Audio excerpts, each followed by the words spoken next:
Fala galera do terceiro ano, beleza? Professor Denis mais uma vez, continuando com os nossos estudos sobre as emissões radioativas. Hoje vamos falar dois conceitos que são fundamentais para vestibulares, Enem, qualquer concurso que você for fazer que envolva o tema de química: tempo de meia-vida e datação por carbono 14. Lembrando que qualquer dúvida você pode entrar em contato neste e-mail que está aqui apresentado para você ou simplesmente fazer um comentário lá no Google Sala de Aula. Tranquilo? Então bora para nossa aula.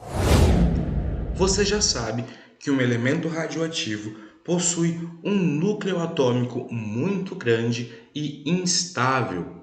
Assim, ele emite ondas eletromagnéticas e partículas a fim de buscar uma possível estabilidade com o passar do tempo. Mas aí fica uma dúvida para a gente: ele vai emitir essa radiação a vida toda? Isso depende de um conceito chamado tempo de meia-vida. De uma forma bem simples, vamos para um exemplo. Imagine que você tem uma massa inicial de um elemento radioativo. Depois de um tempo, emitindo radiação, esse material cai para metade da sua massa. Esse material continua emitindo radiação e ele cai novamente metade da sua massa. Ele continua emitindo radiação e ele cai novamente metade da sua massa. Isso vai acontecendo sucessivas vezes até que em algum momento ele encontre a chamada estabilidade. Assim, pessoal, o tempo de meia-vida seria aquele tempo em que o material leva para decair através de emissões radioativas metade da sua amostra, metade da massa de sua amostra ou metade da quantidade dos átomos que tem envolvido ali naquela amostra. O tempo de meia-vida também pode ser um fator indicativo do quão radioativo é esse elemento. Colocando em palavras melhores, quem seria o elemento que emite mais radiação com o passar do tempo? Porque se observarmos elementos que têm tempos de meia-vida muito longos, como por exemplo 1000 anos, esse elemento emite pouca radiação comparado com um elemento que possui um tempo de meia-vida de 30 dias, por exemplo.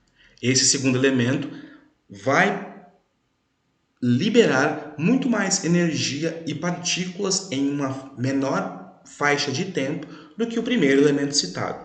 Consegue compreender? Recapitulando então, tempo de meia-vida é o tempo necessário para que uma quantidade de amostra radioativa seja reduzida até a sua metade. Para que fique mais fácil o seu entendimento, vamos fazer um exercício. Esse exercício caiu no Enem de 2018. Vamos lá. O terremoto e o tsunami ocorridos no Japão em 11 de março de 2011 romperam as paredes de isolamento de alguns reatores da usina nuclear de Fukushima, o que ocasionou a liberação de substâncias radioativas. Entre elas está o iodo 131, cuja presença na natureza está limitada por uma meia-vida de 8 dias. Isso é muito importante para a gente, então eu vou grifar aqui, está limitada por sua meia-vida de 8 dias. O tempo estimado para que esse material se desintegre até atingir 1/16 de sua massa inicial é. Então vamos lá. Como você pode resolver esse exercício de uma maneira bem simples? Imagine então que você tem aqui, por exemplo, uma porção de amostra radioativa. Então aqui você tem uma quantidade de amostra radioativa. Percorrido um período específico de tempo, essa amostra, devido às emissões radioativas, cai à sua metade. Você sabe qual o período específico de tempo que é? Um tempo de meia-vida. Então aqui passou 8 dias. E nós temos uma amostra que saiu de 1 inteiro e foi para 1/2, metade da sua amostra. Percorrido mais um determinado tempo, essa amostra caiu novamente a metade da sua massa. Qual foi esse tempo? Novamente, 8 dias. E aqui essa amostra cai para 1/4. Percorrido mais um tempo, essa amostra radioativa cai novamente pela metade. E quanto tempo foi novamente? 8 dias. E aqui nós saímos para 1/8.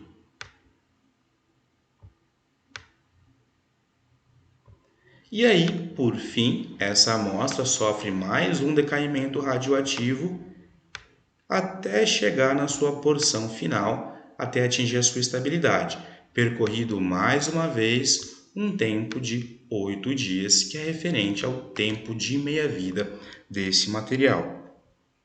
Assim, nós chegamos no ponto em que o exercício propõe 1/16 da amostra original. Quantas vezes, ou melhor, quantos tempos de meia-vida foram percorridos para que pudéssemos chegar até aquela marca? Então, eu tenho aqui 1, 2, 3, 4 tempos de meia-vida foram percorridos. Você pode simplesmente, então, fazer 4 vezes 8. Então, seria um total de 32 dias. A resposta correta. Ou você pode simplesmente somar os tempos de meia-vida.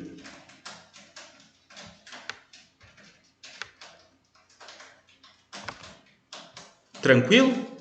Conseguiu entender? Bem fácil esse conceito, não é? Lembrando que o tempo de meia-vida ele não vai ser sempre medido em dias. Podemos usar qualquer unidade que representamos tempo. Minuto, segundos, hora, anos, tudo bem?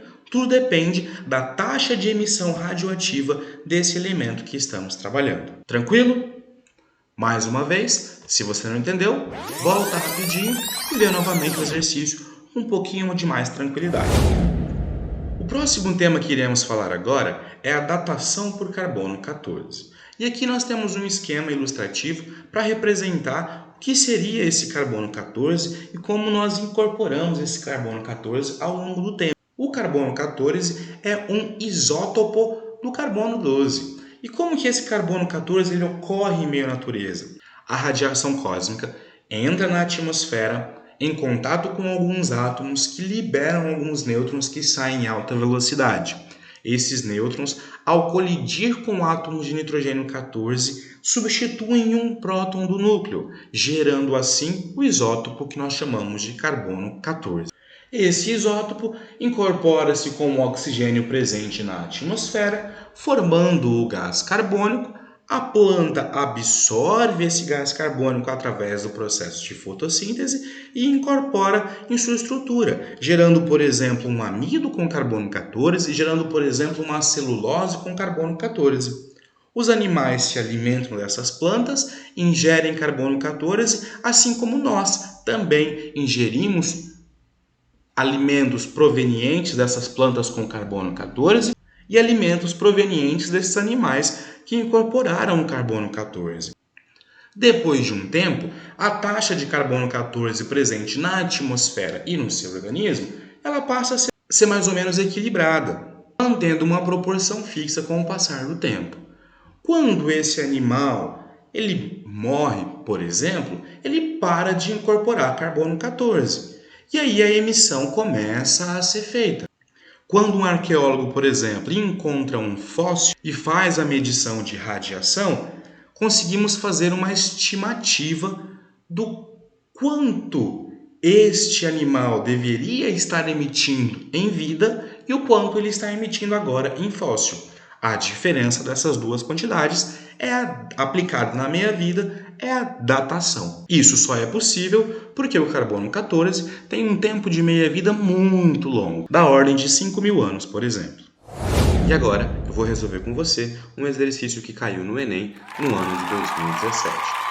O exercício diz o seguinte: A técnica de carbono 14 permite a datação de fósseis pela medição dos valores de emissão beta desse isótopo presente no fóssil. Para um ser em vida, o máximo são 15 emissões beta minuto grama. Após a morte, a quantidade de carbono 14 se reduz pela metade a cada 5.730 anos. Considere que um fragmento fóssil de massa igual a 30 gramas foi encontrado em um sítio arqueológico e a medição de radiação apresentou 6.750 emissões beta por hora. A idade desse fóssil em anos é... Bom, então aqui primeiro vamos circular algumas informações que o texto trouxe para a gente. Então, por exemplo, um ser em vida, como eu e você, espero que você também esteja em vida, emite, por exemplo, 15 emissões beta a cada minuto por grama. Esse é o máximo, então, que um ser em vida consegue emitir. Quando nós morremos, nós paramos de emitir carbono 14 e ele vai decaindo com um tempo de meia-vida de 5.730 anos, um tempo muito longo. Aqui então nós temos um fóssil que foi encontrado. Esse fóssil, vamos só mudar a cor aqui para a gente deixar isso bem em destaque. Esse fóssil então, ele tem aproximadamente 30 gramas. Essa é a massa do fóssil que foi encontrado. Então tem aproximadamente 30 gramas. A medição de radiações beta indicou que esse fóssil está emitindo 6.750 radiações beta por hora. Então a gente precisa tentar estimar a idade desse fóssil. Como nós vamos fazer isso? E aqui está aquela dúvida cruel.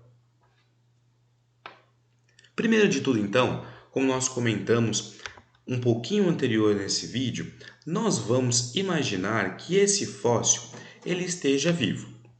Então, vamos imaginar o seguinte, que essa massa aqui de 30 gramas é uma massa de um ser em vida. Então, vamos fazer algumas conversões. O texto informa, então, que são 15 emissões beta por minuto por grama. Então, são 15 emissões beta. Vamos escrever isso aqui e você não pense que você não fará o mesmo. Copie no seu caderno, que isso ajuda você a fixar o conceito do exercício. Então, são 15 emissões beta por minuto para cada grama. Muito bem, mas qual é a massa do fóssil que foi encontrada? A massa do fóssil que foi encontrada ela é de aproximadamente 30 gramas. Então, o que nós vamos fazer aqui? Nós vamos multiplicar isso aqui. Então, vamos fazer uma multiplicação dessas 15 emissões beta por 30. Para conseguirmos, então, perceber o quanto de emissão está sendo solta, né, por ele. Para conseguirmos perceber, então, o quanto de emissões que estão sendo lançadas no ambiente para o total dessa massa. Então, fazendo essa conta bem rápido, você tem aí 15 vezes 30 é igual a 450 emissões beta por minuto. Muito bem, porque agora nós já ajustamos a massa, né? Então, nós temos um total de 450 emissões beta por minuto para aquela massa. Muito bem. Então, vamos colocar aqui por minuto. Agora, vamos comparar com o valor que nos foi dado. Olha só, o texto diz que o fóssil morto está emitindo 6.750 emissões beta por hora.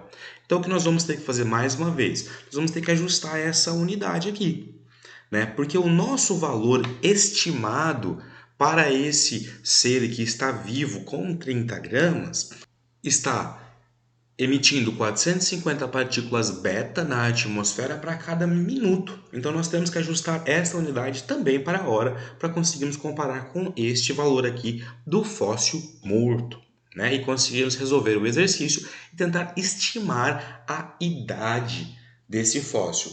Então o que nós temos que fazer agora, pessoal, é multiplicar esse 450 por 60, porque cada 1 hora, 60 minutos. Então, multiplicando isso aqui por 60, ó, Vou descer esse zero aqui, muito bem. 6 vezes 0, 0. 6 vezes 5 é 30, então vai subir um 3 lá em cima. Aqui, 6 vezes 4 é 24, então vai dar 27. Então, o nosso fóssil, 27. Então, vai dar 27 emissões beta por hora. Muito bem. Agora, nós temos este valor aqui de 27 emissões beta por hora e este valor ele é comparável com outro valor. Por quê? Porque já ajustamos todas as unidades. Então, como vamos chegar na idade desse fóssil? Imagina que em vida ele está emitindo, então, 27.000 partículas beta por hora. Muito bem, este é o valor. Este ser faleceu, então ele estava emitindo 27.000 radiações beta por hora no nosso ambiente. Quando ele falece, quando ele morre, passa-se um longo tempo, um tempo de meia-vida, por exemplo, para o carbono 14, e quanto seriam as emissões? Bom, depois de se passado um tempo de meia-vida completa, a quantidade de emissões cai para 13.500, metade do valor inicial, né? Como nós discutimos um pouco anterior no vídeo. Se esse fóssil fica por mais um tempo exposto na atmosfera, passa-se mais um longo tempo de meia-vida, quanto seria a emissão agora de partículas beta na atmosfera desse fóssil? Exatamente 6.750. Então, olha só, fizemos um comparativo, né, do quanto seria a taxa de emissão de partículas beta na atmosfera para esse fóssil com a massa que nos foi apresentada se ele tivesse em vida. Então, uma imaginação, e caminhamos até a quantidade de emissões beta que o arqueólogo mediu ao encontrar esse fóssil. Então, qual é a idade deste fóssil? Pensando que passamos aí 2 tempos de meia-vida, cada tempo de meia-vida tem aproximadamente 5.730 anos, a resposta correta para esse exercício só pode ser a letra C.